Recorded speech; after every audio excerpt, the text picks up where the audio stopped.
Welcome to the African History Network show right here on 910 AM, the Superstation, the Future Radio. I'm your host, Brother Michael Imhotep. It is Monday, October 4th, 2021, and we are live. Hope everybody's doing well today. It's been a very busy day and a hectic day. We know Facebook was down for a good portion of the day.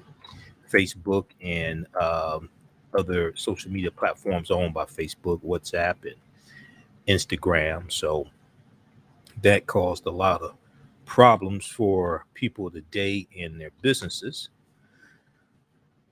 So, on today's show, I want to do a follow up on a story that we talked about back in July. Okay. And we know back uh, in July, we talked about Henrietta Lacks.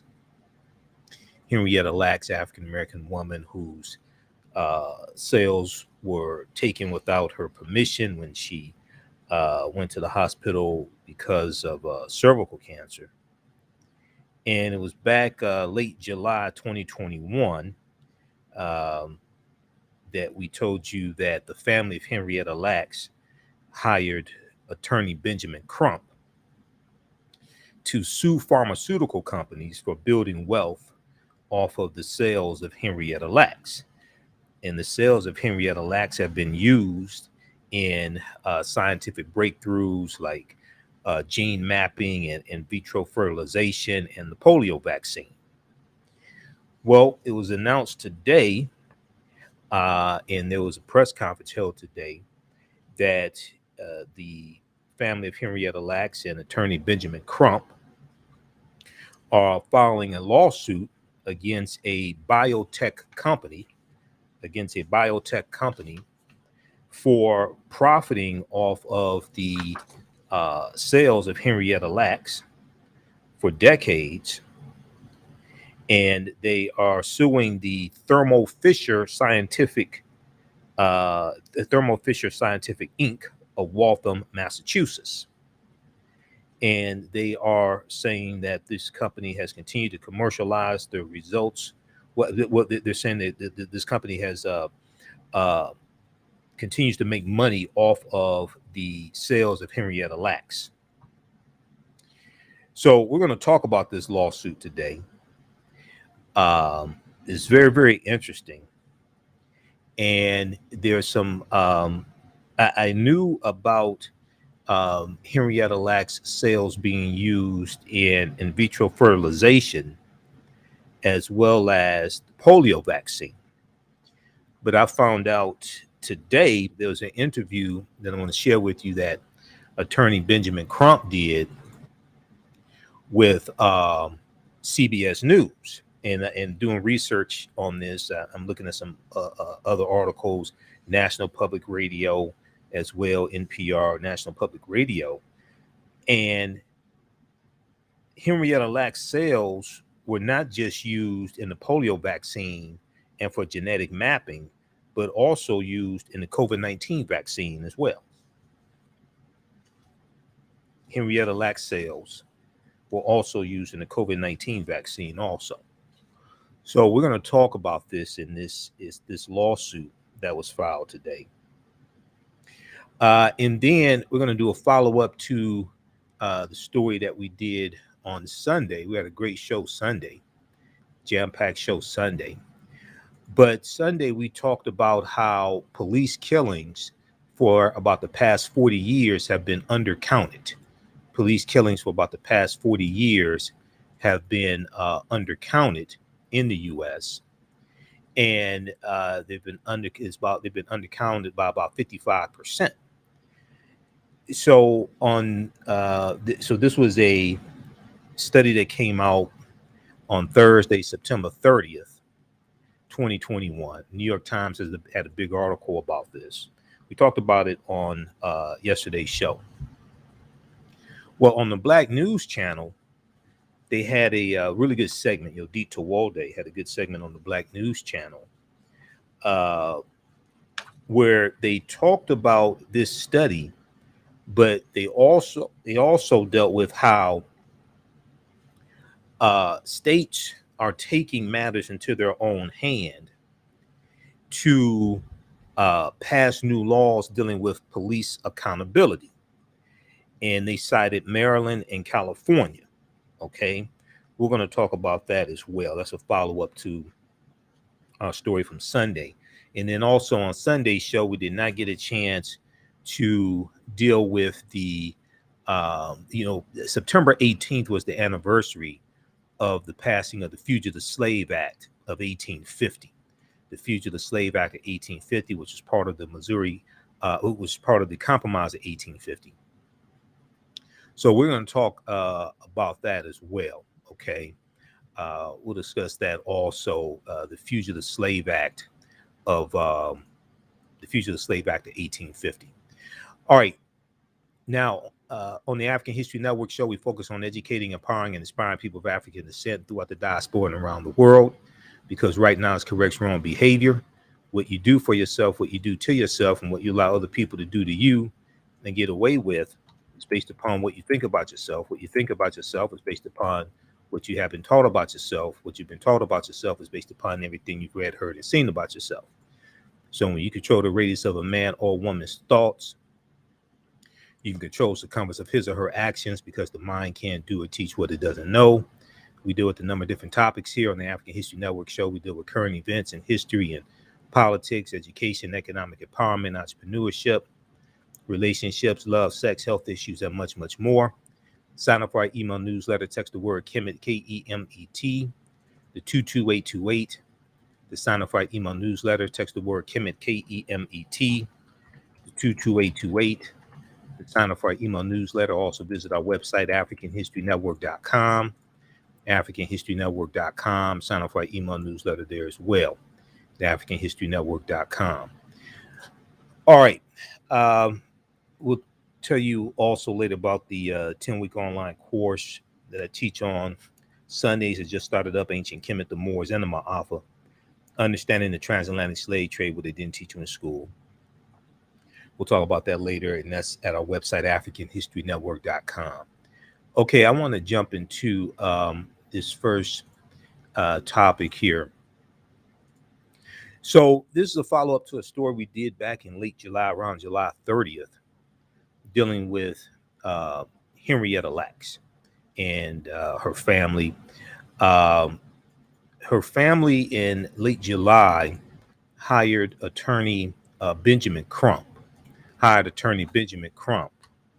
to sue a pharmaceutical company that they said has been profiting from her sales, okay, for decades.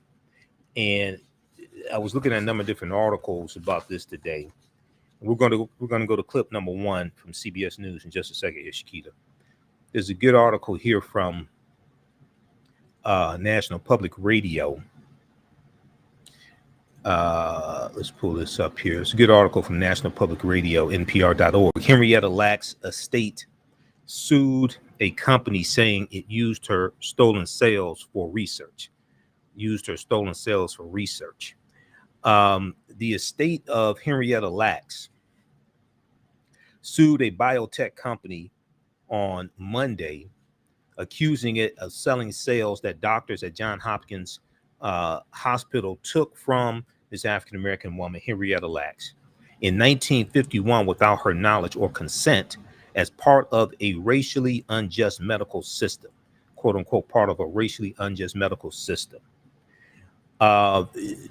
Tissue taken from Henrietta Lacks' tumor before she died of cervical cancer became the first human cells to be successfully cloned. Reproduce infinitely ever since. Hela cells have become a cornerstone of modern medicine, enabling countless scientific and medical innovations, including the development of the polio vaccine, genetic mapping, and even COVID-19 vaccines. They've all used Henrietta Lacks' cells. They've all used this African-American woman's cells. And her family has never been compensated.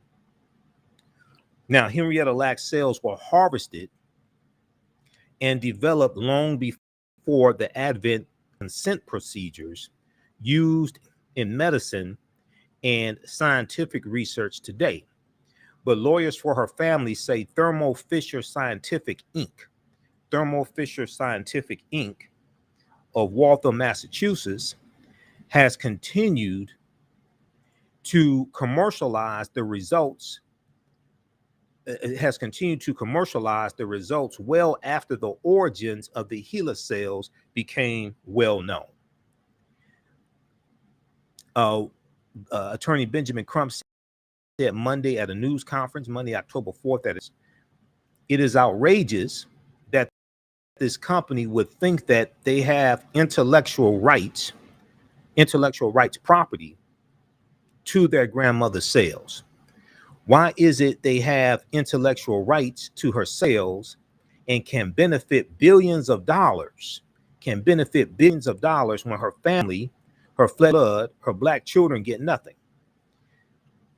He said this Monday at a news conference outside the federal courthouse in Baltimore.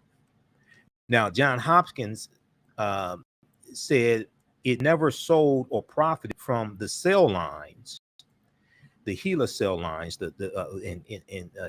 Hela is what the lines of Henrietta Lacks cells were called. The first two letters of her first name and first two letters of her last name, Hela.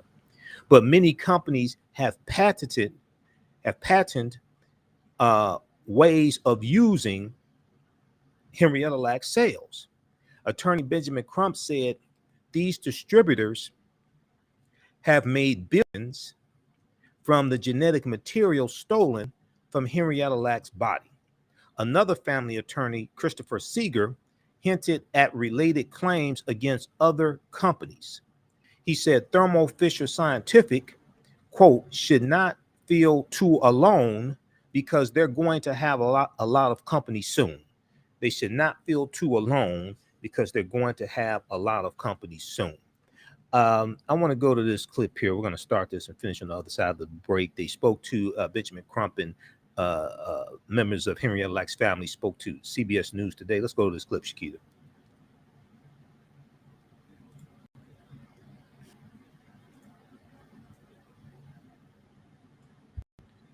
Represent the family of Henrietta Lacks.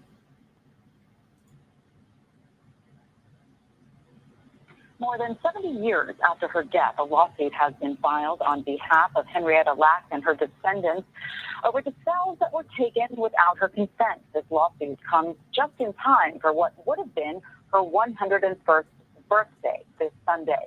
In 1951, Lacks went to Johns Hopkins Hospital because of vaginal bleeding. Her doctor performed a biopsy and diagnosed her with cervical cancer. Without her consent, the doctor shared the cells with a cancer researcher who discovered her cells multiplied every 24 to 48 hours. CBS News spoke to the director of the National Institutes of Health in 2013 about those cells. This biopsy taken from Henrietta Lacks produced a cell line that would grow essentially forever and was immediately distributed all over the world.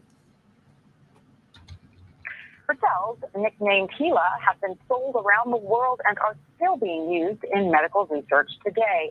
The latest being for the coronavirus vaccine. The family is now trying to reclaim her legacy by suing pharmaceutical companies for the use of those cells.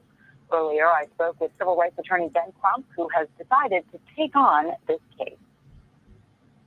Civil rights attorney Ben Crump and members of Henrietta Lacks' family join me now. Welcome to all of you. Mr. Crump, why are you choosing to represent the family of Henrietta Lacks, and why now?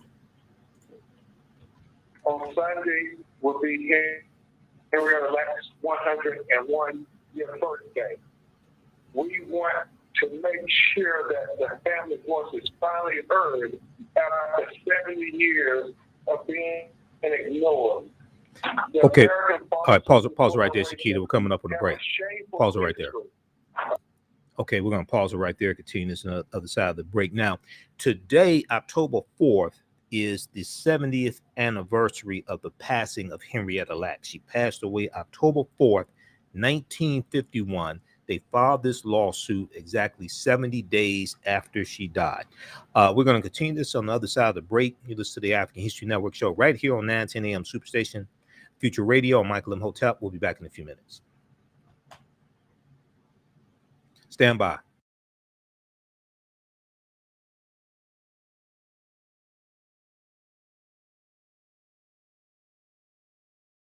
All right, how's everybody doing? Stand by. Back from break in 4 minutes.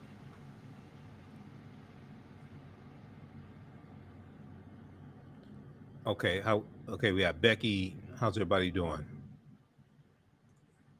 Facebook was down for most of the day today, and there's still some problems with connecting to it through Restream.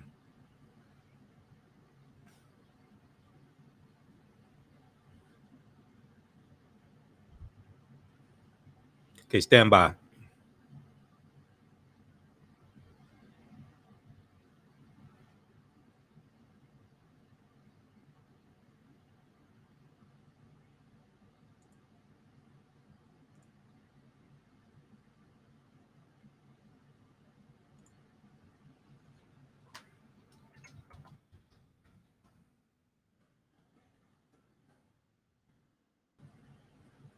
Okay, stand by, everybody.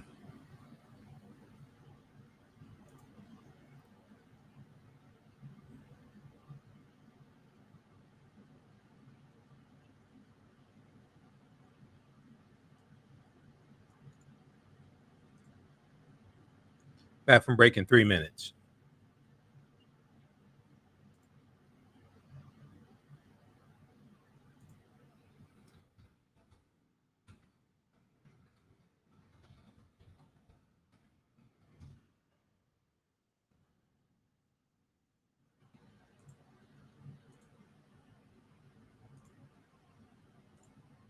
All right, stand by. How's everybody doing? Share this broadcast on social media platforms. Back from break in 2 minutes.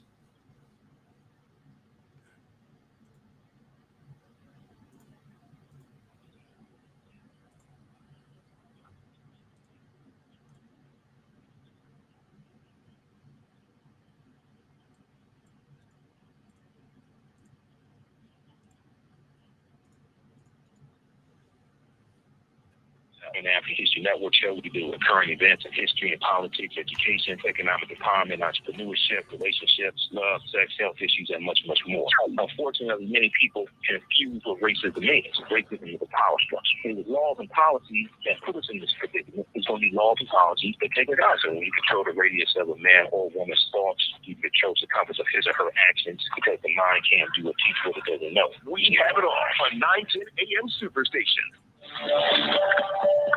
910, the Superstation, Detroit's only African-American talk radio. Welcome back to the African History Network show right here on 910 AM, the Superstation, the Future Radio. I'm your host, Brother Michael Imhotep. It is Monday, October 4th, 2021, and we are live. Hope everybody's doing well. Right before the break, we were talking about this story dealing with the family of Henrietta Lacks, and her family and attorney Benjamin Crump filed a lawsuit today on her behalf, and they are alleging that they filed a lawsuit against the Thomas Fisher Scientific Inc., which is a biotech company, and they are saying that this company continues to make money off of her sales. Okay. So calling numbers 313-778-7600, 313-778-7600 is the calling number if you have a question or comment. Now, just a little background information on Henrietta Lacks. We talked about this story back in about July 31st, about July 30th, 2021. Okay. And we talked about it back then, and they had hired Benjamin Crump. Okay. Today they filed the lawsuit, and this is the 70th anniversary of her passing. She passed away October 4th, 1951. So January 1951, Henrietta Lacks was found to have cervical cancer. There's a really good article from the New York Times about this, and then also SmithsonianMag.com. One from the New York Times, a lasting gift to medicine that wasn't really a gift. Okay. So in January 1951, Henrietta Lacks was found to have cervical cancer. She was treated with radium at Johns Hopkins, and then which was the standard care at that time, but there was no stopping the cancer. Her doctor had never seen anything like it. Within months, her body was full of tumors, and she died in excruciating pain that summer. She was 31 years old and left 5 children, the youngest just a year old. She had been a devoted mother, and the children suffered terribly without her. Now, neither Henrietta Lacks nor any of her relatives knew that doctors had given a sample of her tumor to Dr. George Guy, Gey, a Johns Hopkins University researcher who was trying to find cells that would live indefinitely in culture so researchers could experiment on them. Before she came along, her efforts had failed. Before she came along, his efforts had failed. Her cells changed everything. They multiplied like crazy and never died. And we'll go back to this clip in just a second here. But this is something that they talked about with her cells, and her cells replicated every 24 to 48 hours. And they've been used to develop things like the polio vaccine. They've been used for gene mapping, in vitro fertilization. They were launched into space for experiments to see how they reacted in zero gravity. The Hela cells have been used to produce drugs for numerous diseases like Parkinson's, leukemia, and flu vaccines as well. Many scientific landmarks have used her genes, and also cloning, gene mapping, and in vitro fertilization. So I talk about Henrietta Lacks in my lecture series, Great African Women in History, the Mothers of Civilization. So I have been studying her for a number of years. We know there was the movie that Oprah Winfrey did for HBO dealing with Henrietta Lacks also, and there was the book, The Immortal Life of Henrietta Lacks by Rebecca Skloot. Okay, that really helped to inform people about the history of Henrietta Lacks. All right, so this article here gives some background information from the New York Times. This gives some background information on, this is from February 1st, 2010. This is from the New York Times. A lasting gift to medicine that wasn't really a gift. A lasting gift to medicine that wasn't really a gift.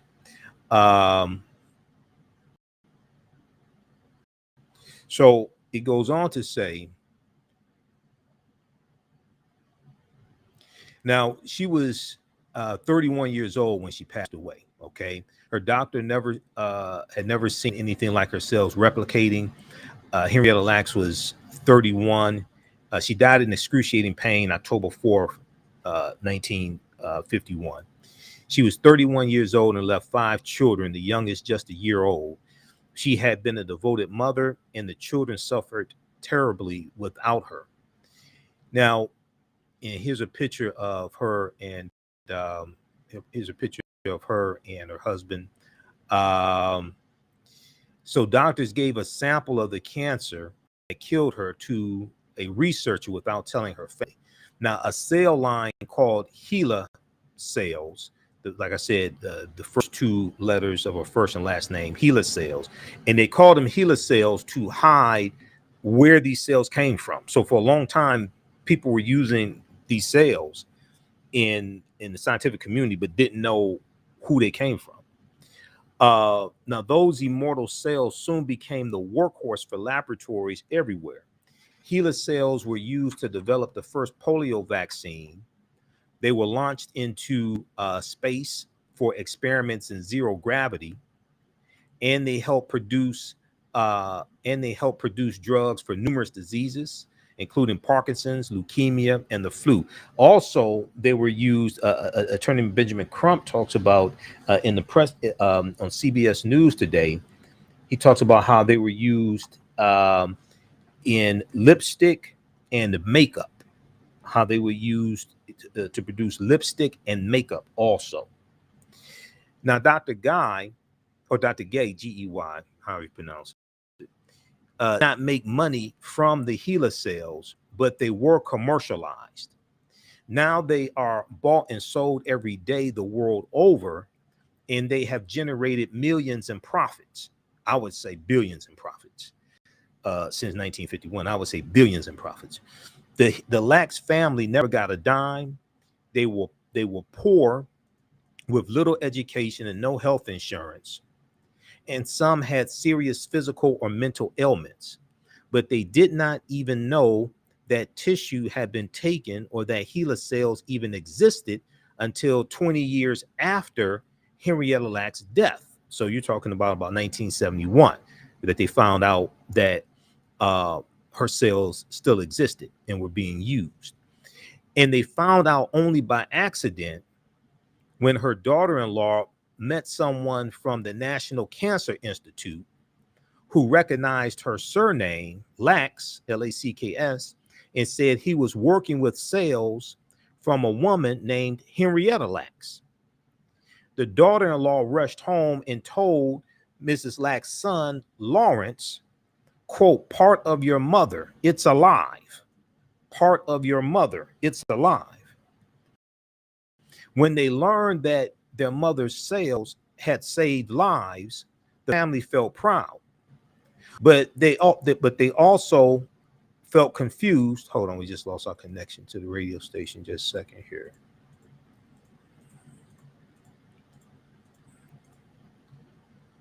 Call back. Stand by. Skype is acting up.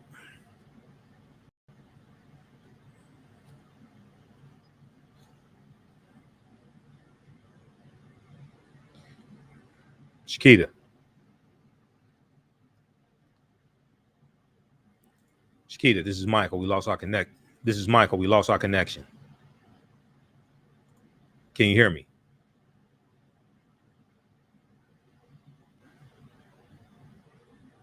Shakita, can you hear me?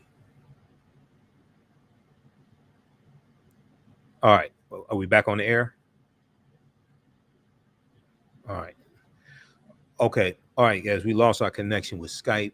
Okay. We lost our connection with Skype. We're back on the air. All right. So right before the break, I was giving you some background information on Henrietta Lacks. We're going to go back to the interview that took place today that announced the lawsuit. But Henrietta Lacks' daughter-in-law found out by accident that her mother-in-law's cells were being used when she met someone, her daughter-in-law met someone from the National Cancer Institute who recognized her surname, Lacks, L-A-C-K-S, and he said that he was using cells that came from a woman named Henrietta Lacks. He was using cells that came from a woman named Henrietta Lacks. So the daughter-in-law rushes home and told Henrietta Lacks' son, Lawrence, she said, quote, "Part of your mother, it's alive," end quote. Part of your mother, it's alive. Now, when they learned their mother's cells had saved lives, the family of Henrietta Lacks felt proud, but they also felt confused, a bit frightened, used, and abused. It had never occurred to anyone to ask permission to take their mother's tissue tell them that her sales had changed scientific history or even to say thank you. And certainly no one had ever suggested that they deserved a share of the profits. No one had ever suggested that they deserved a share of the profits. Okay, now the in researching this some more today, I found out that her cells were used not just in in vitro fertilization and cloning and Parkinson's and leukemia and the flu vaccines. I already knew that, but also in making lipstick and makeup, but also in the COVID-19 vaccine as well. And if we go, and I looked at a number of different sources, and they talked about this in this interview. If we look at the piece here from National Public Radio, NPR.org, it says that reproduce infinitely ever since, Hela cells have become a cornerstone of modern medicine, enabling countless scientific and medical innovations, including the development of the polio vaccine, genetic mapping, and even COVID-19 vaccines. All right, I want to go back to this interview. Attorney Benjamin Crump and some members of Henrietta Lacks' family spoke to CBS News today. Let's go back to this clip, Shakita.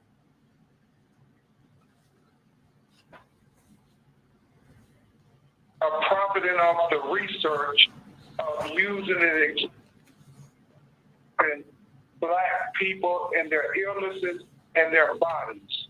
And there has never been a clearer case of this exploitation than when they unethically took Henrietta Lacks' cells without her consent nor her permission, and they continue to manipulate her genetic material till this very day, having made drugs that they have been unjustly enriched, while her family, her son, and all of her grandchildren have never been afforded any equity.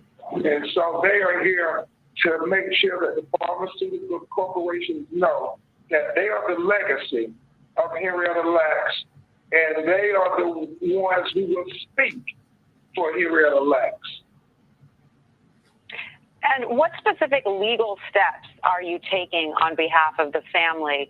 Are you suing these pharmaceutical companies, and what are you asking for? And do you believe that this case could set a new precedent? Certainly, Attorney Chris Steger and I are bringing a lawsuit based on unjust enrichment. And we have evidence that these companies have profited off of the research of her cells with doing everything from the COVID-19 vaccine all the way to making lipstick and makeup. I mean, they have used her cells for every modern drug that we know. And they have made billions, but yet her family hasn't been afforded any equity. So this will be an unprecedented lawsuit, and we pray that it will set a precedent, much in the way that we are finally having the conversation about reparations in America and the value of Black life. And so to anyone in the Lacks family that wants to answer this question, what would justice look like for your family and for your grandmother's legacy? Justice would look like Trayvon Martin. Justice would look like George Floyd, Breonna Taylor, and a host of others that were unjustly victimized. So justice to us with our grandmother would be greatly appreciated. You know, and not only that, it would be a benefit to the other Black communities and the community at large, because we intend to live her legacy through us, through foundations and charity and what have you. So justice would look pretty much like that. It's finally coming age of fairness and just it's emotional, really, but it's black equality. Black equality, that's you said it right. Mm-hmm. It's clear. Obviously, people are saying this is 70 years that they have been using her cells. The statute of limitations has passed. You can't bring a lawsuit. Well, our position is they are still manipulating her genetic material to this day. And when they did it, when they found the COVID-19 vaccination, well, that is a new cause of action. That statute of limitation has not ran yet. When they did it to help with the PBN vaccines that they're saying all the children have to have, well, that is a new cause of action that the statute of limitations has not ran. So it will be an unprecedented lawsuit, and we pray that it is landmark, that it can impact the value of Black life in American society. All right. Well, Attorney Ben Crump and members of Henrietta Lacks' family, thanks to all of you for joining us. We appreciate it. Thank you. Thank you. Thank you. Okay, so that's from CBS News today, announcing this landmark lawsuit that the family of Henrietta Lacks has filed. Attorney Benjamin Crump, you heard there in the interview, he's one of the attorneys of the family. So, I mean, this is huge. If we go, I read a number of different articles today about them. Half of the articles written about Associated Press and different outlets pick them up. ABC News, NBC, those about Associated Press, blackamericaweb.com, that's about Associated Press. Some of them had a few variations. I read probably about 4 or 5 articles about this today, about the lawsuit. But if we look at this one here from, let's go to this one here from ABC News. Henrietta Lacks' estate sues company over use of her cells. Also, if you have a quick question or comment, give us a call, 313-778-7600, 313-778-7600 is the call-in number if you have a question or comment. The estate of Henrietta Lacks sued a pharmaceutical company on Monday, saying it has been selling her cervical cells without her knowledge or consent. So Thermo Fisher Scientific Inc., this is the company that they filed the lawsuit against today. Thermo Fisher Scientific Inc. Now, Thermo Fisher Scientific Inc. of Waltham, Massachusetts, they allege knowingly mass-produced and sold tissue that was taken from Henrietta Lacks by doctors at the hospital, at Johns Hopkins Hospital, and, quote, a racially unjust medical system, end quote, her estate's federal lawsuit alleges. The lawsuit asks the court in Baltimore to order Thermo Fisher Scientific to, quote, disgorge the full amount of its net profits obtained by commercializing the Hela cell line to the estate of Henrietta Lacks, end quote. It also seeks an order permanently enjoining Thermo Fisher Scientific from using the Hela cell line without the estate's permission. They want them to stop using the Hela cell line without the estate of Henrietta Lacks' permission. On their website, Thermo Fisher Scientific, on their website, they say that their company generates approximately $35 billion in annual revenue.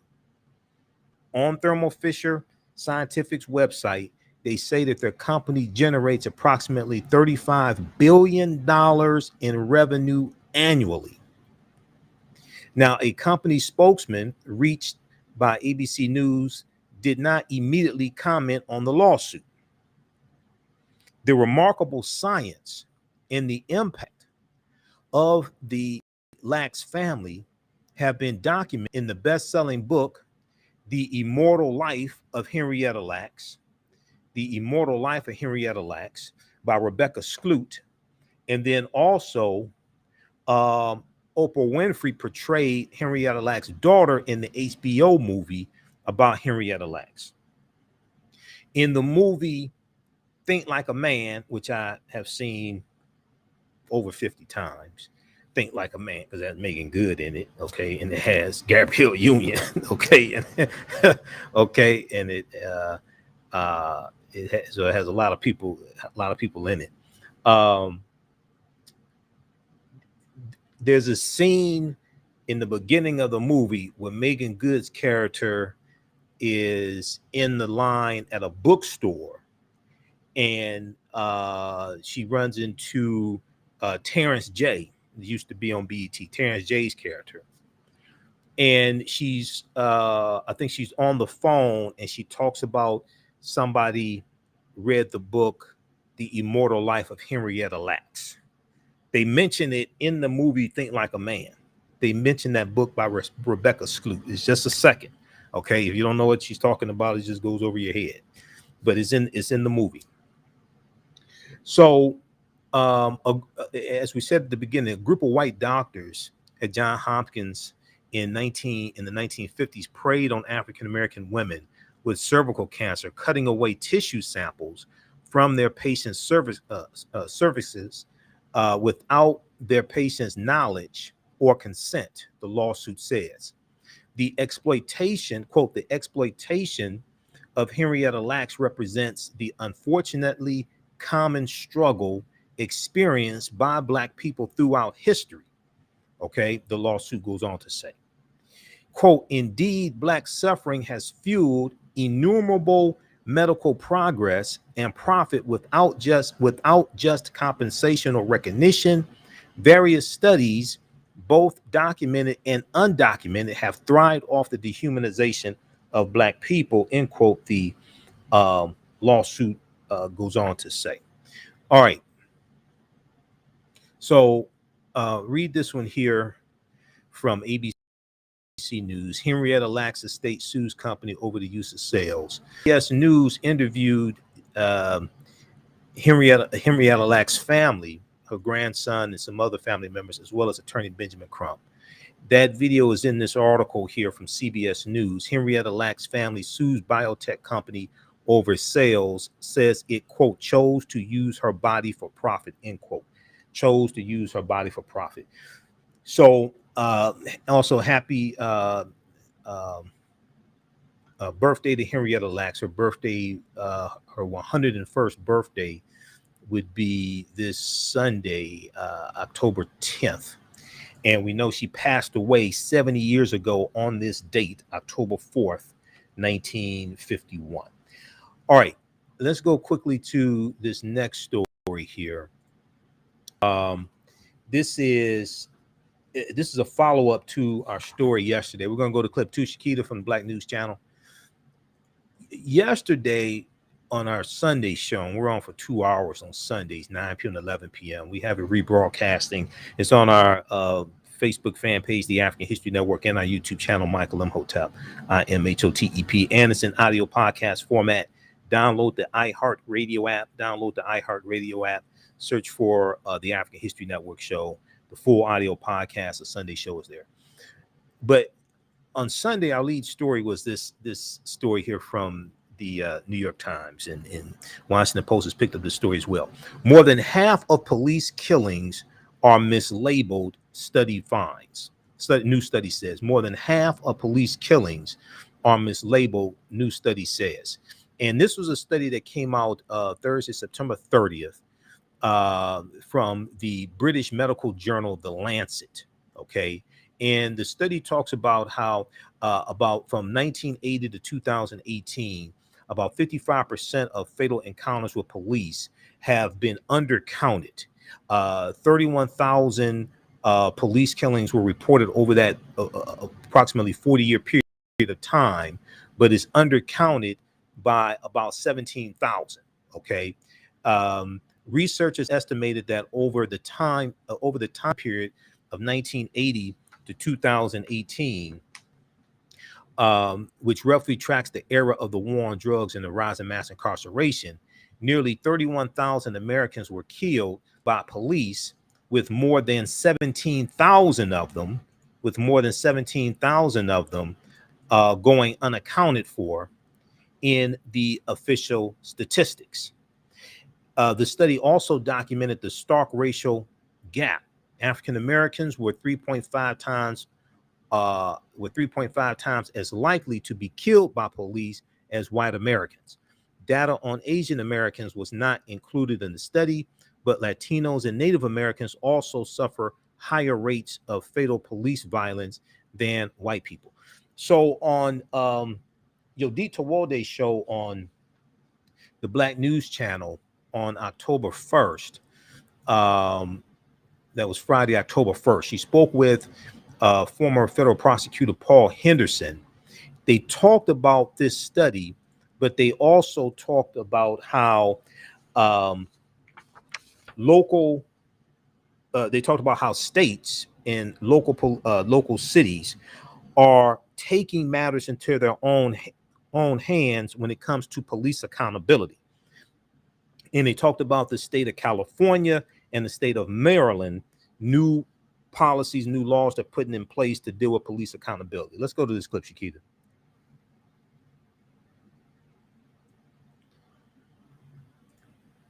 While negotiations on police reform seem to have stalled in Washington, D.C., several states are taking matters into their own hands and launching police accountability measures of their own.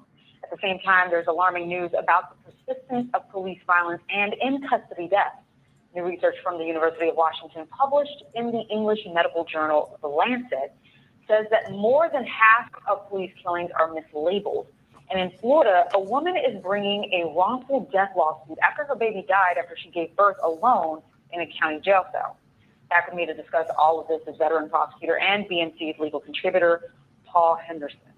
All right, Paul, Governor Newsom, your governor in California, has signed a new policing reform legislation that really only gets California up to speed with most other states. It sets up a decertification system for police who act criminally or with bias and bans certain restraint holds. It also bans membership in police gangs, something that's been a problem within the LA Sheriff's Department. Is this effective legislation, or does California need to come harder? Well, I would say both. It is effective legislation, and we still need to continue coming harder. Part of the reason for that at a state level is, there's still a lot of gaps in both defining what reforms for law enforcement should be and what accountability for law enforcement should be. But the fact that we're having this conversation coming off of the failed and stalled attempts now with the George Floyd bill, I think is really relevant, but it shines a light on what's possible in terms of how we move this conversation forward. We can't just wait at the federal government, and we can have meaningful legislation like we see here in California at the state level, but we don't have to wait for that as well, because we can have these same conversations at a local level as well. It's interesting to me when we were talking about it, you were introducing the story, talking about the revelation from the article today, talking about that over half of the information that's being disseminated, both about reform and about accountability, is mislabeled and isn't collected. And that, to me, shines a light on exactly what this issue is in terms of not just the killing, but for reform and accountability, which is all around data. We can't fix what we don't talk about, and we can't talk about what we don't know. So the first start of that analysis comes with the collection of data, and that's the first step. We have to collect data, and we have to do it in a way that is reflective of best practices, meaning we can't rely on the agencies to collect their own data about themselves. That's how we got to the wide disparity in that article in the first place, talking about the wide disparity and the inaccuracy of the agencies monitoring themselves. That data collection step needs to take place or be mandated by outside agencies and or legislators at a local, state, and federal level to make sure that the information is available that they collect. And I would say, to reflect best practices, that needs to focus on race specifically. Collect data about race, because the race disparities that are embedded into law enforcement and policing can't be revealed until at least we can accurately measure it and then move on to the next steps. And those next steps, obviously, are after you've collected data to make it transparent, publish it. And then the third step for data is to analyze that data and talk about both the trends and the results. And then we can talk about what the solutions are and how they need to take place in all of those jurisdictions. And I'll just tell you what the answer is effective policy, training, and then the last step is accountability to make sure that all of that stuff is taking place in the way that we've asked for it and demanded for it to take place. There was a lot to unpack with you. Sorry about that. But there's so much there with that first string of data being. All right. We're out of time here on 910 AM Superstation WFDF. Those watching on Facebook and YouTube, keep watching. We'll keep broadcasting for a few more minutes. If you're watching on my social media platforms, keep watching. We're going to keep going. Be sure to visit our website, AfricanHistoryNetwork.com, AfricanHistoryNetwork.com, and register for the new 10-week online course that I teach on Sundays, 12 noon to 2 p.m. Eastern Standard Time, from the Civil War to the Civil Rights Movement and Black Power, 1865 to 1968. I'm sorry, this one's Ancient Kemet, the Moors, and the Ma'afa, Understanding the Transatlantic Slave Trade, what they didn't teach you in school, 12 noon to 2 p.m. We do the sessions live. All the sessions are recorded. You can go back and watch them anytime. We had a great class, number one, this past Sunday. I ended up doing 2 hours. I ended up doing 3 hours, supposed to be 2 hours. As soon as you register, you can watch it. The class is on sale, $80, regularly $130 at AfricanHistoryNetwork.com. All right, we have to get out of here. Right now, let's correct wrong behavior. It's not over till we win Wakanda forever. And we'll talk to you tomorrow. Peace. Stand by. Let me cue this up here. We're going to keep going. Those watching on Facebook and YouTube, keep watching. Let's see. Let me pull this up. We're only on for an hour, Monday through Friday, on the radio station. So let me go to this clip here. And then after this, we'll talk for a few minutes about the Fugitive Slave Act of 1850. September 18th was the anniversary of the Fugitive Slave Act of 1850 passing. Okay, let's cue this up here.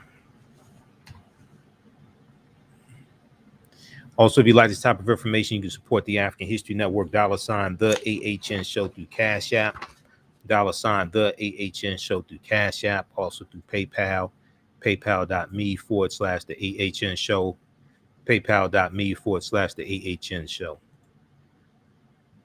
Let's go back to this clip here. Solutions is some cities have better practices than others. And that's not really fair, that you can't determine whether or not there's going to be either reform and or accountability as you're driving along, transitioning from county to county, city to city. Having these solutions embedded at a state level makes the difference, and having leadership at the national level makes the difference. And I believe that the solution, and this is why I'm encouraged by all of these stories, is that we're seeing piecemeal solutions coming up at all three of those levels. My point is that all of them need to keep coming together so that we can continue to see solutions working collaboratively so that we get a national model that's enforced at a state level and executed at a local level so that anywhere and everywhere you go, you start to see these solutions. And the other thing that I just want to mention, because you talked about it when we first started talking about these stories, is that we don't want to just focus on one singular agency. We can't just talk about the police and not consider that we still have to fix sheriffs and deputies and folks that are in custody. That's law enforcement as well. There's so many spectrums of law enforcement. They all can do for reform, and they all need to be accountable to the communities in which they're supposed to serve, specifically disenfranchised communities, because of the race disparities that have been proven through statistics in spite of the bad data that we were talking about. It's already been proven, and we already know that that exists. All right, turning now to a very, very disturbing story from today's New York Times, Paul. More than half of police killings are mislabeled by medical examiners, and that's according to a University of Washington study published in The Lancet. The study suggests a level of collusion between police and medical examiners. Surprising? It's not surprising at all. And again, it goes back to what we were just talking about with the data.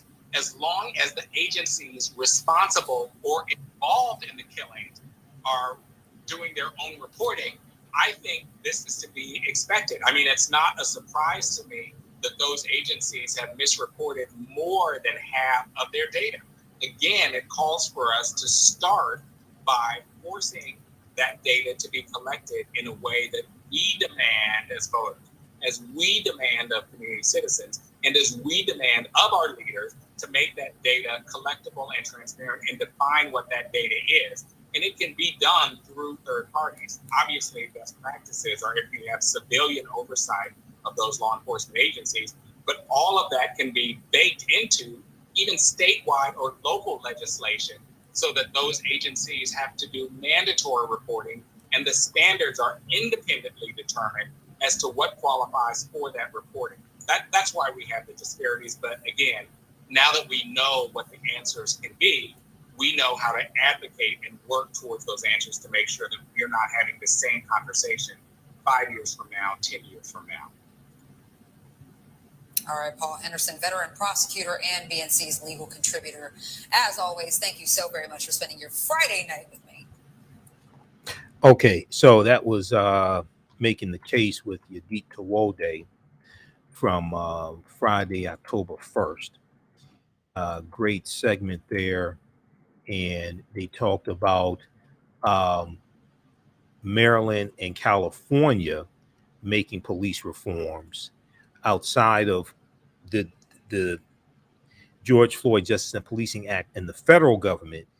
The majority of control when it comes to policing, the majority of control over policing is not at the federal level, it's at the state and local level. And that deals with the 10th Amendment to the U.S. Constitution, states' rights. So they were talking about changes made in California and Maryland, in addition to this big story that we talked about yesterday on our Sunday show from the New York Times.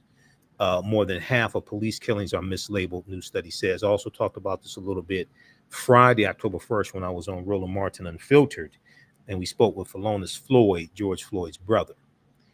Okay, so check out this segment here from the Black News Channel from October 1st, 2021. Several states taking police accountability measures into their own hands. Several states taking police accountability measures into their own hands. Okay, and we'll post a link here to that video as well, so you can watch that. Okay. If you'd like this type of information, you can support the African History Network, $ the AHN Show through Cash App, $ the AHN Show through Cash App. Also through PayPal, paypal.me/the AHN Show, paypal.me/the AHN Show. And then also at our website, AfricanHistoryNetwork.com. This is our official Cash App account, $ the AHN Show, SHOW. When you go to it, it says Michael and shows my picture there. These others are fake African History Network Cash App accounts. Okay, so this helps us keep doing the research, stay on the air, keep broadcasting. We're here 6 days a week. Also, we're going to go to the Fugitive Slave Act here in just a second. I teach 2 online courses. They're both 10-week online courses.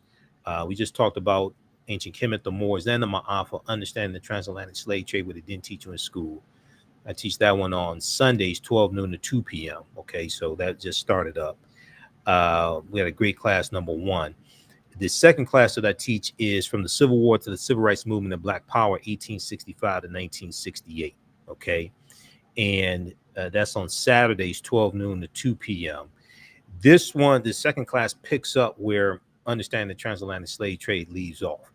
And we go through and we look at some history leading up to the Civil War, some events leading up to the Civil War. We start with the Louisiana Purchase, 1803. And then we deal with the Civil War, 1861, 1865, Jim Crow era. We look at World War I, World War II, Civil Rights Movement, the Black Power movement, and look at what happened to us after slavery ended. Okay, what happened to us after slavery ended? What were the laws and policies put in place to put us in the predicament we're in now, so we understand where we need to go from here. Okay, and we also see how history is repeating itself as well, because after after Reconstruction ends in 1877, we see that the southern states are passing laws to suppress the African American vote, just like Republicans in state legislatures across the country are trying to pass laws to suppress the African American vote, and Latinos and Asian Americans, etc. We see this taking place in the 1890s, late 1880s, 1890s, even go back to 1876 with Texas and the Texas State Constitution. And we see that they're passing poll taxes and literacy tests and writing these into their state constitutions, and in some cases, writing into the state constitution property ownership requirements to be able to vote as well. Okay, so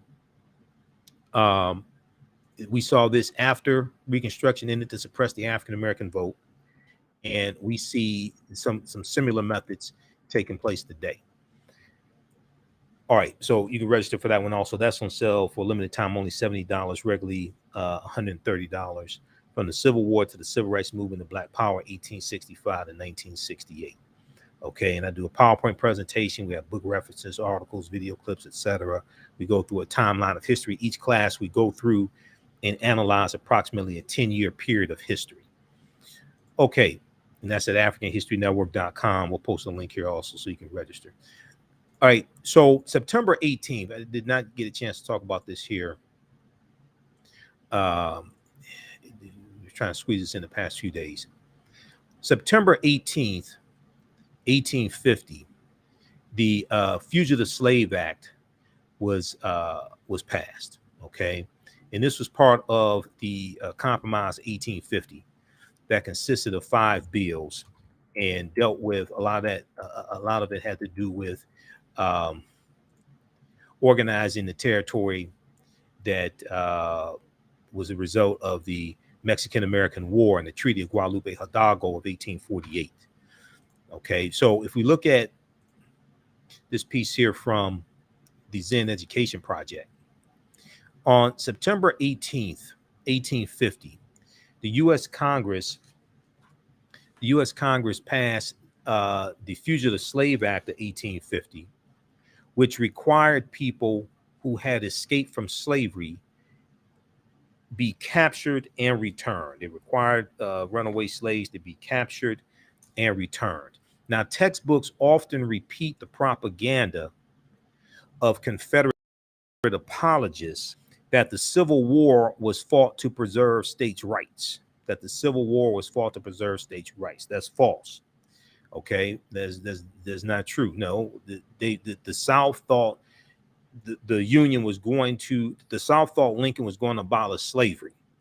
The first state to secede from the Union was South Carolina, December 20th, 1860, about 6 weeks after Abraham Lincoln becomes president-elect of the Republican Party, as he becomes president-elect, and he was the presidential nominee of the Republican Party. Now, where was this love for states' rights when the South demanded strict enforcement of the Fugitive Slave Act so that northern states could not become a haven for people escaping slavery? So they're saying, because see, a lot of the northern states had abolished slavery by this time. Okay, so they're saying, okay, well, wait a second, what about the states' rights of northern states? If they're free states, the Fugitive Slave Act, the 1850, which was federal law, this is enforcing slavery that exists in southern states, but it's saying that if a slave runs away from Georgia and runs up into New York, then the sheriff up in the New York area can deputize white men to go hunt down this runaway slave, take him back and turn him over to his master or her master in Georgia. Well, what about the states' rights of New York, which is free territory? So the Compromise of 1850 enacted the draconian Fugitive Slave Act, which demanded that all American citizens act as slave patrollers, end quote. It demanded that all American citizens act as slave patrollers, explains Manisha Sinha in Civil War Revisionism, still shames America. Civil War revisionism still shames America. Be it further enacted that any person who shall knowingly and willingly obstruct, hinder, or prevent such claimant, his agent or attorney, or any person or persons lawfully assisting him, her or them, from arresting such a fugitive from service or labor, or shall harbor or conceal such fugitive, shall be subject to a fine not exceeding $1,000 and imprisonment not exceeding 6 months. So if you are harboring a runaway slave, let's see what happened was, because of the Fugitive Slave Act of 1850, this intensified the abolitionist movement, and it caused more runaway slaves to go into Canada because you weren't safe up north. Okay, it caused more runaway slaves to go into Canada, and it made it more dangerous for abolitionists in the north. This is saying that if you help, if you're in the north and you help harbor a runaway slave, help them escape, etc., you could be subject to a fine not exceeding $1,000 and imprisonment not exceeding 6 months. Now, this was federal law. This was part of the compromise. This was part of the compromise of 1850, which we'll talk about in just a second. So we deal with this in my online course, From the Civil War to the Civil Rights Movement and Black Power, 1865 to 1968, because the Fugitive Slave Act was part of the Compromise of 1850, which consisted of 5 bills. The Compromise of 1850 was needed. It was a result of the Mexican-American War of 1846 and 1848 and the Treaty of Guadalupe Hidalgo of 1848, which officially ends the Mexican-American War. So all of this is connected. All this is connected. Now, people who were captured were not allowed to testify in their own defense. The Fugitive Slave Act of 1850 removed habeas corpus. So it removed people to the runaway slaves to have a right to a trial. Okay, they can just be taken and turned back over to their slaves, to their slave masters, without a trial. This went further than the Fugitive Slave Act of 1793, which was signed into law by President George Washington. In no trial or hearing under this act shall the testimony of such alleged fugitive be admitted in evidence. In no trial or hearing under this act shall the testimony of such alleged fugitive be admitted in evidence. The lessons and other resources below can be used to teach about the Fugitive Slave Act. So check this out here from Zen Education Project, zenedproject.org. September 18th, 1850, Fugitive Slave Act. Okay. All right. Now, and if you like any of this type of information, we'll post a link here for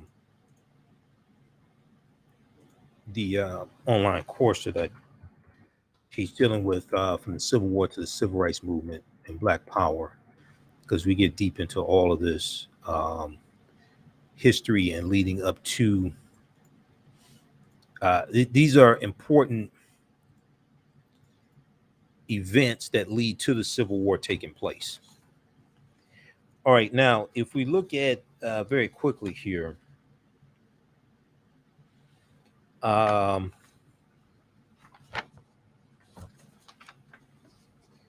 let's look at this piece here on the Compromise of 1850. Let's look at this very quickly. This is from history.com. History.com is the official website of the History Channel. Now, it's also important to understand that by 1787, before the U.S. Constitution is signed, by 1787, 5 states have abolished slavery, starting with Vermont. Vermont's the first state to abolish slavery in 1777. You have Vermont, New Hampshire, Rhode Island, Massachusetts, and Connecticut. Massachusetts abolished slavery about 1780. So they either abolish it fully or abolish the international transatlantic slave trade. But you have this taking place before the Constitution is signed in 1787. If we look at this here on the Compromise of 1850, which the Fugitive Slave Act was part of.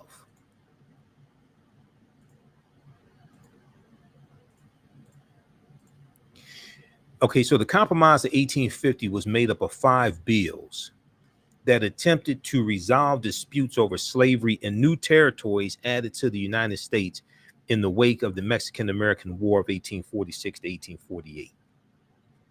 The Compromise of 1850 the U.S. admitted California as a free state. This is part of the Compromise of 1850. It admitted California as a free state. It left Utah and New Mexico to decide for themselves whether to be a slave state or a free state.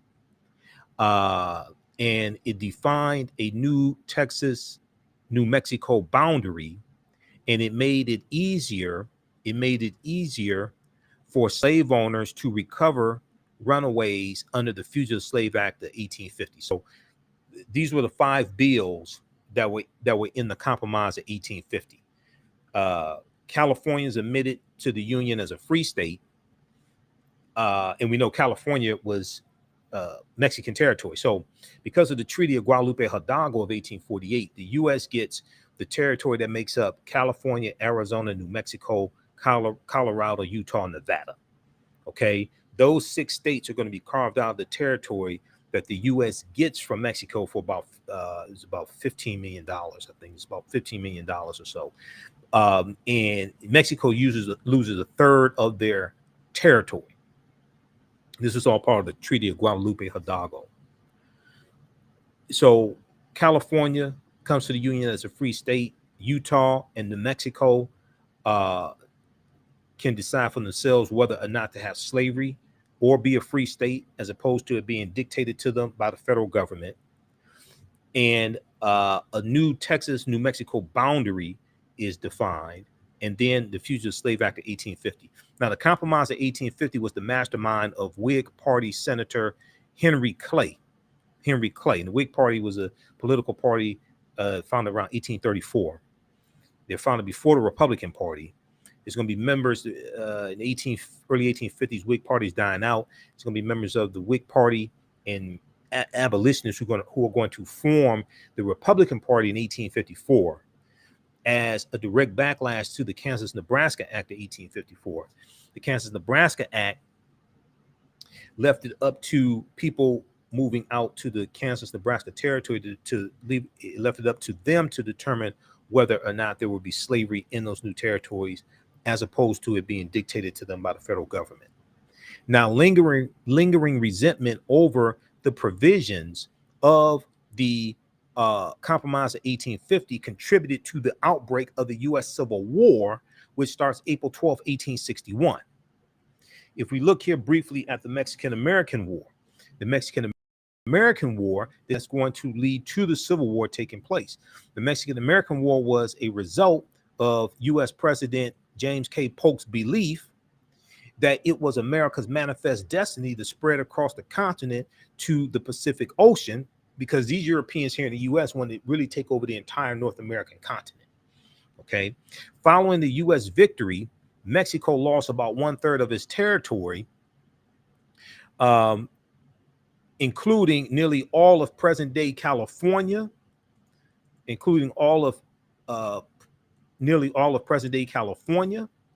Utah, Nevada, Arizona, and New Mexico. A national dispute arose as to whether or not slavery would be permitted in the new Western territories. So Senator Henry Clay, when we look at who was responsible for the Compromise of 1850, Senator Henry Clay of Kentucky, a leading statesman and member of the Whig Party, WHIG, he was known as the Great Compromiser for his work on the Missouri Compromise of 1820, was the primary creator of the Missouri Compromise. Fearful of the growing divide between North and South over the issue of slavery, he hoped to avoid civil war by enacting a compromise. Famed orator and Massachusetts Senator Daniel Webster, while opposed to the extension of slavery, also saw the compromise of 1850 as a way of averting national discord, and disappointed his abolitionist supporters by siding with Henry Clay. When Henry Clay, facing health problems, grew too ill to argue his case before the Senate, the U.S. Senate, his cause was taken up by Democratic Senator Stephen A. Douglas of Illinois, an ardent proponent of states' rights when it came to deciding the issue of slavery. Okay. All right. Now, the main point, you can read the rest of that there. Okay. So we run out of time here. The main points of the Compromise of 1850. It permitted slavery in Washington, D.C., but outlawed the slave trade. It added California to the Union as a free state. It established Utah and Nevada as territories that could decide via what's known as popular sovereignty. Popular sovereignty, if they would permit slavery. Popular sovereignty meant that people living in those territories could decide whether or not they have slavery, as opposed to it being dictated to them by the federal government that they're going to have slavery. This is known as popular sovereignty. It defined new boundaries for the state of Texas following the Mexican-American War, removing its claims to parts of New Mexico by awarding the state $10 million in compensation. And then the Fugitive Slave Act of 1850 required citizens to assist in apprehending runaway slaves and denied enslaved people a right to trial by jury. Denied them a right to trial by jury. Now, the Fugitive Slave Act was passed by Congress, the first one, in 1793. That was signed into law by President George Washington, okay, who was a big-time slave owner also.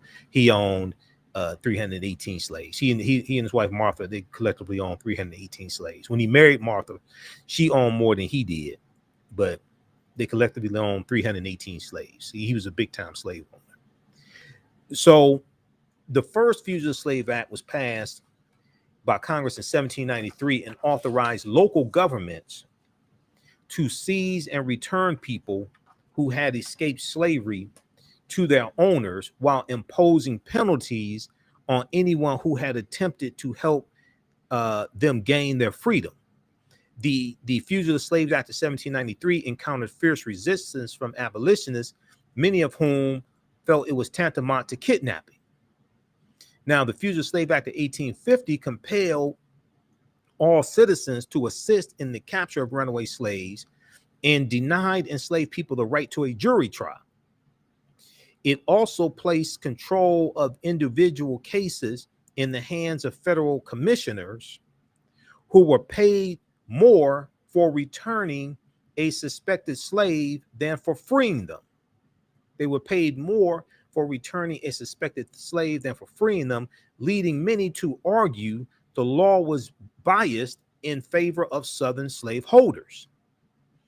Outrage over the new law only increased traffic along the Underground Railroad during the 1850s, and the Underground Railroad starts in the early 1830s, right around 1831.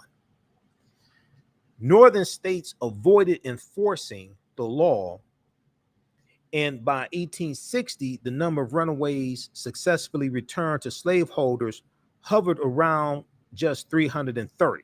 Okay, northern states avoided enforcing the law, even though it was dangerous for runaway slaves to stay up north. That's why more of them started going into Canada, because of the Fugitive Slave Act of 1850. And the movie Harriet talks about the Fugitive Slave Act of 1850 as well.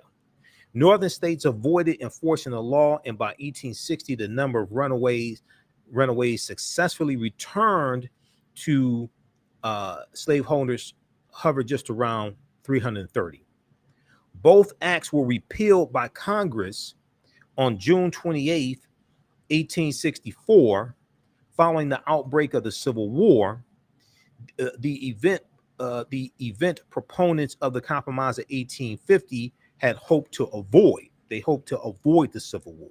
But both Fugitive Slave Acts were repealed by Congress June 28th, 1864. And we know the Civil War is basically going to end April 9th, 1865, a few days before Lincoln is assassinated, when General Robert E. Lee surrenders to General Ulysses S. Grant at the Appomattox Courthouse. This basically ends the U.S. Civil War. Okay, so check out this piece here from history.com, the official website of the History Channel, Compromise of 1850. And this gives background information on the Fugitive Slave Act of 1850 and the Compromise of 1850, which consisted of 5 bills. One of those bills was the Fugitive Slave Act of 1850. Okay, so we'll post this link here on the thread of the broadcast. Also, you can read more about that. And if you like this type of information, then the online course, the 10-week online course that I teach, dealing with history from 1865 to 1968, is going to blow you away. So you can register for that at AfricanHistoryNetwork.com.